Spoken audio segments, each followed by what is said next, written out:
Meaning of fringe theater. Fringe theater. Fringe theater. Fringe theater. Fringe theater.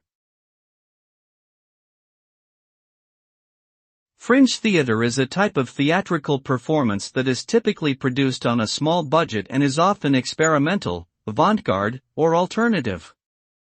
It takes place outside of mainstream theater venues and is often associated with independent, non-traditional, and boundary-pushing productions.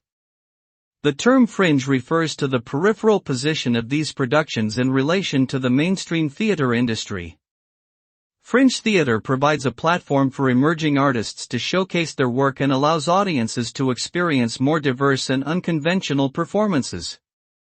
It celebrates artistic freedom, innovation, and diversity.